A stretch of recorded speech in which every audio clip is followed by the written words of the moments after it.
Hi friends, నేను మీ రాజీని. Welcome to trendy and healthy recipes. ఈరోజు మనం ఆంధ్ర వాళ్ళ ఫేమస్ రెసిపీ అండి, గోంగూర పచ్చడి, నిలువ పచ్చడి చేసుకుందాము.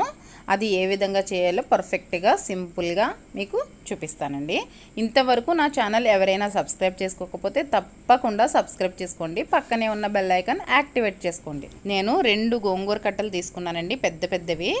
దీన్ని నిన్న క్లీన్ చేసేసి పెట్టుకున్నాను. దాన్ని ఫ్యాన్ గాలికి ఆరనిచ్చానండి. బాగా పూర్తిగా ఆరిపోవాలండి, అస్సలు చెమ్మ ఉండకూడదు.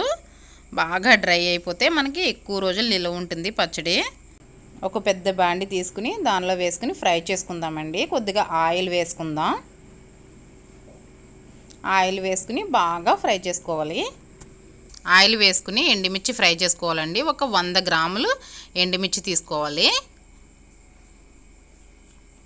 అలాగే 1 స్పూన్ మెంతులు తీసుకుని ఫ్రై చేసుకున్నానండి. లైట్గా మెంతులు కొంచెం ఫ్రై అయిన తర్వాత ఒక 2 స్పూన్ల ఆవాలు వేసుకున్నాను.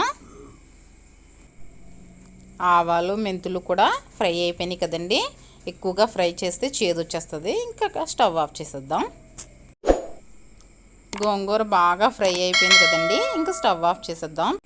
ఆల్రెడీ వాటర్ హీట్ చేసుకున్నానండి. అందులో ఒక 100 గ్రాముల చింతపండు వేసుకుంటున్నాను. ఫ్లవర్ చింతపండు అండి, క్లీన్గా ఉంది. దీనికి గింజలు పీసు అలాంటిది ఏం లేదు, నీట్గా ఉందండి. ఇప్పుడు మనం ఆవాలు మెంతులు మిక్సీ పట్టేసుకుందామండి.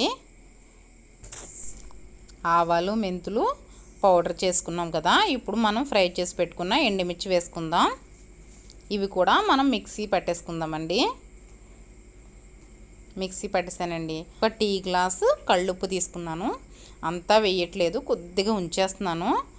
మనం అవసరమైతే మళ్ళీ యాడ్ చేసుకోవచ్చు. కళ్ళుప్పు కూడా మిక్సీ పట్టేసుకున్నామండి. ఇప్పుడు మనం ముందుగా వేడి నీటిలో నానబెట్టుకున్న చింతపండు వేసుకుందాం. చింతపండు కూడా మిక్సీ పట్టేసానండి. ఇప్పుడు గోంగూర వేసి అంతా ఒక్కసారి గోంగూర మిక్సీ తిరగదు, కొంచెం కొంచెం వేసి మిక్సీ పట్టుకుందామండి. మొత్తం 2 ట్రిప్పుల కింద వేసుకోవాలి. ఇది ఒకసారికి పట్టదు. మిక్సీ పట్టేసానండి.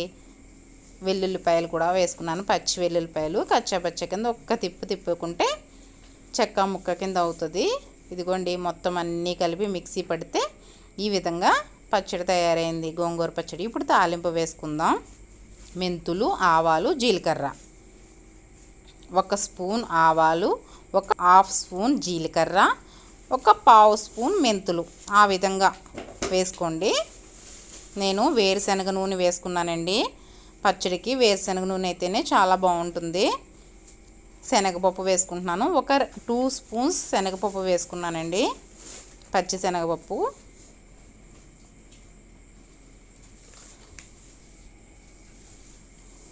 శనగపప్పు ఫ్రై అయిందండి. ఇప్పుడు వెల్లుల్లి క్రష్ చేసుకున్నానండి, మినపప్పు, ఇవి వేసుకుని ఫ్రై చేసుకుందాం. సాయ మినపప్పు, వెల్లుల్లిపాయ. ఒక పాయ పచ్చడిలో వేసి మిక్సీ పట్టేసాము.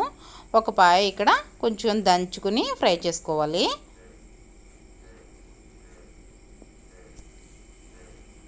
వెల్లుల్లిపాయ కూడా బాగా ఫ్రై అయిందండి. ఇప్పుడు కరివేపాకు, ఎండుమిర్చి కూడా వేసేసుకుందాం. మనం కరివేపాకు ఎండుమిర్చి కూడా లాస్ట్గా వేసుకుంటే సరిపోద్ది. ముందుగా వేసేస్తే ఎండుమిర్చి అది డార్క్ కలర్ వచ్చేస్తుందండి. మనం ఇంకా లాస్ట్ పోపులన్నీ వేగిపోయాక కరివేపాకు ఎండుమిర్చి వేసేసుకుని కొంచెం సేపు ఫ్రై చేసుకుని స్టవ్ ఆఫ్ చేసేసుకోవచ్చు. చల్లారిపోయిందండి పోపు. ఈ పచ్చళ్ళలో వేసుకుందాం తాలింపు. అంతేనండి, గోంగూర నిల్వ పచ్చడి రెడీ అయిపోయింది.